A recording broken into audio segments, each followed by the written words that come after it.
It's me from nicksrambleasmr, where I ramble to you about anything that's entertainment related, positivity related, or lifestyle related content.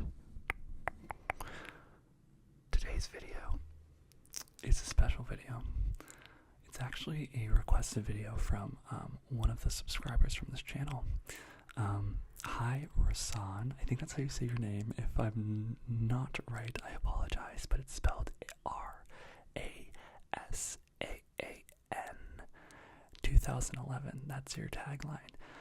Rasan was asking for a video request for how I stay positive in times when I'm feeling pretty down. And I thought that was actually a really good video topic, so that's what today's video is. Yeah, so let's just get into it, okay? I actually have a whiteboard right over there, and 2 days ago, I came back to LA, which you can see in this video here, and I actually went out and I got margaritas, and I got kind of drunk, but I came back home and I immediately just wrote on this whiteboard, how to stay positive in times of being really sad, and I'm just gonna read it to you, because I actually think it's pretty good. So the first thing that I do when I'm not feeling that great, like when I'm feeling really sad or I'm feeling like I'm not good enough or anything like that, is I actually do this thing called disassociating. I don't know if you've ever done it, but it works wonders. It doesn't sound healthy. It's not healthy if you do it all the time, but disassociating is actually, I'll show you the whiteboard, y'all. This is the whiteboard right here. So I'm gonna put it right over here. Disassociating is like viewing yourself objectively. So for instance, one thing that I do that helps bring me out of my head, which is usually where we store a lot of our, sadness or depression, or we're really comparing things, right? We're usually really sad because we're either comparing ourselves to the past or the future or to people around us that we really don't know what they're going through. Even though we know that, it's still really hard to get it out of our heads, right? And we can stay in like a rut for a while. So something I like to do is I like to, if I'm laying in my bed, wherever you are right now, I say give it a go. View yourself as if you're watching yourself in a movie. I love film, so that helps me a lot. Or if you're like reading like a book, or if you're photography, like a photo. View yourself from outside yourself. So for me, I like to, so if I'm in bed, or like right now, I would view myself sitting at my desk filming, it's so loud, filming this video. And when you do that, it kind of puts everything in perspective. It brings you out of your body, and it makes you realize that you're just one human on this earth. And it pulls you out of your thoughts. Yeah, and it says, and like wrote down too, that things are no more than what they are. So it makes you realize if you're in existential dread, if you're like thinking, oh my God, I'm never going to find the love of my life, or I'm never going to have the career I want, or, all of that stuff, which is like, I have those thoughts too. But by disassociating, by being like, okay, I'm just sitting in bed right now, you realize that that's all you're doing. Like, you're not saving the world. Like, you're just in bed. You're just sitting, you're just watching this video, and that's okay. And that's amazing.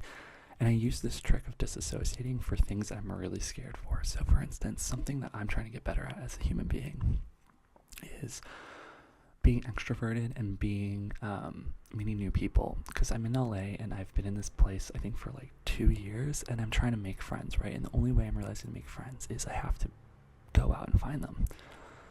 So recently I've been going to parties alone, which I could never have imagined doing, but the way that I did it, I'll be walking to the party and I'll just disassociate.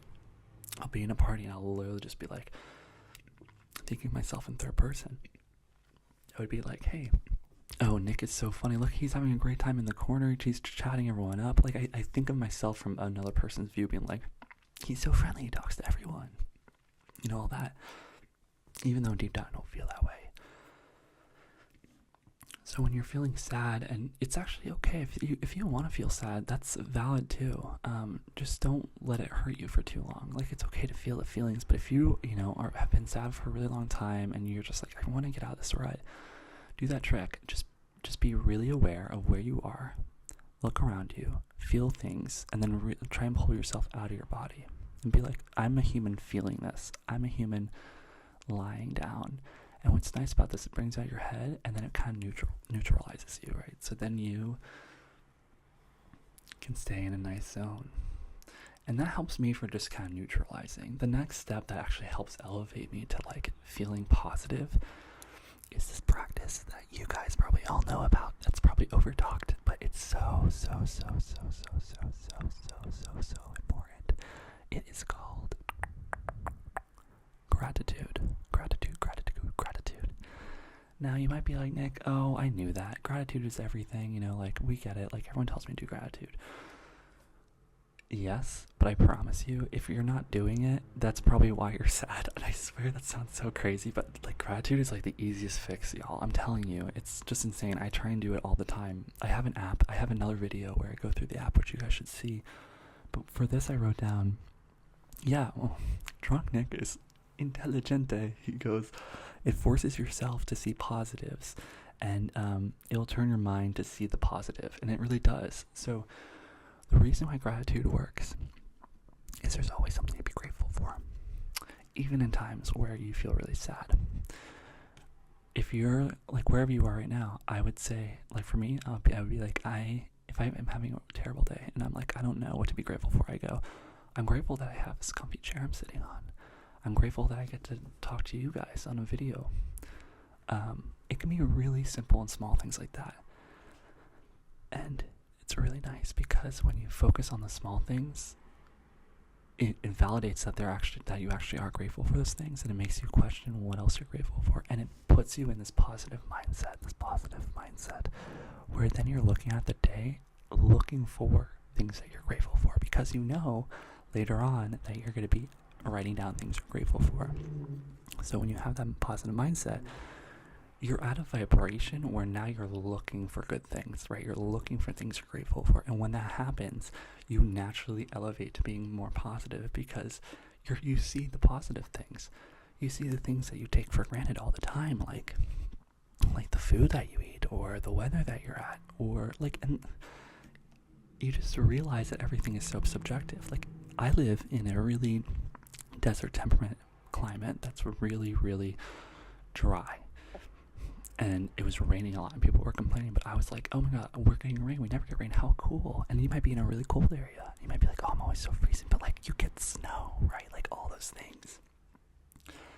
And it might feel like you aren't the type of person to appreciate those things, and maybe it feels forced. So if that's the case, I would just challenge you to find the things that you actually are grateful for. It needs to be things that you actually are grateful for, and nothing is small, nothing is stupid. Like everything is you can be grateful for, and the trick to it is being like ultra specific. So not being like I appreciate food, being like I appreciate the hamburger that I ate that was medium well done. Like it should be something like that. Oh yeah, and I also wrote like the reason why gratitude is so important is because in the society that we live in, oh, holy moly, the society we live in, capitalism, baby. I mean, I believe this is a whole other ramble, but like capitalism, I do appreciate.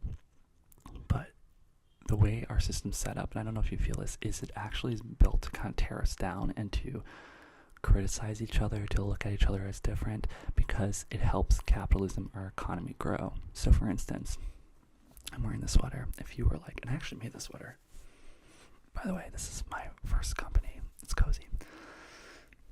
I might be doing giveaways later on this channel, but anyways, but if you were like, I really like Nick's sweater, right? And yeah, you're like, I really like Nick's sweater and I really want it, but I can't have it. So then you get jealous, right? But then you want to get it and you buy it.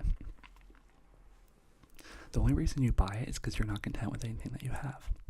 So if you were grateful for everything you had, if you're like, I have enough clothes, you wouldn't buy anything and the economy would suffer. So society actually perpetuates us being kind of in a negative headspace of needing, especially in the USA. Comment down below if that's where you live too, and if not, tell me what other challenges you face. But yeah, it's just important to be cognizant of that, right? Because if you agree with me on that, which I think you probably can, that we have a kind of a negative society, comparing, contrasting each other, to neutralize, we actively have to be positive. And there's a study saying, I don't know where was I read in a book, but it was like you need like 5 positive things to counter 1 negative, so you have to be actively fighting it. And the best way to do it is through gratitude, I think. So yeah, and I would definitely practice a gratitude thing. You can even do it now. Just say or write down 3 things that you're grateful for, and check out the video for the app, because that helps me, and it's cool because when you're feeling sad, you can go through all the things that you were grateful for, and it reminds you of amazing times. That's my favorite thing about gratitude practice, is you can look back when you're sad and remember really good memories. Because usually, I don't know about you, but when I journal, I actually journal about negative things. And it's hard going back to those things, because then you're like, oh, life was kind of negative. But if you have gratitude practice, you do the opposite. So, the next topic, I'm trying to make this video a little bit short because I have somewhere to run. But the next topic is, and the final one, is how to stay positive is you just need to trust yourself. Okay. Trust yourself. Now, that might seem really vague, but when I mean trust yourself, it means that trusting that you know that you can get through anything and that you're gonna be okay. Okay, you can get through anything and you are going to be okay. You can get through anything and you are going to be okay. You can get through anything and you are going to be okay. And once you believe that, and once you actually know that, you can let anxiety go. And I know there's some people, anxiety can be chronic, but for most of us, it's something that we hold on to because we think it helps protect us. And the reality of it is it doesn't. We actually suffer more through anxiety than when we actually suffer it when it happens, right? So we suffer more thinking about what could go wrong than if it actually went wrong in that moment.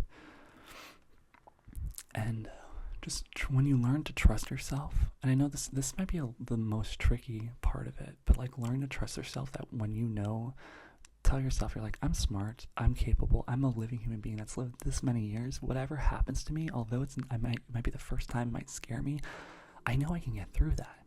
And I know I can get through that in the moment when it happens to me. That was loud. Wow. When it happens to me. That's my favorite thing about being a location scout, is it's taught me that. I've had to juggle locations and things really last minute, and it teaches you that you can't prepare for everything, and that you're smart enough to deal with it in the moment. So if you can trust yourself to be in the moment, to be whatever life is going to throw you, all the negative things, anything that gives you anxiety that you're not going to get, if you know that you can handle it, there's no reason to be anxious about it, right? Because if it happens, if you get yelled at, or if you get fired, or if you lose a best friend, or anything negative at all, if you lose loved ones, that's something that always gets me, right? Knowing that you will be okay, and that when it happens, you will be able to handle it the best that you can, and just trusting yourself that, hey, I got me, I'm going to be the best person for me at that time. That's what helps stay positive. That just helps alleviate everything, and it's really nice. So, I hope this helped you. Let me know your thoughts down below. If you think anything is bogus, let me know too. We can have a full discussion about it. I am very, very, very into positivity. It's so important, and I hope it rubs off on you, and I'm here to answer any questions. I'm not perfect at all. I have existential crises almost every night. But I'm trying to become the person I want to be, and someone that's positive and loves life.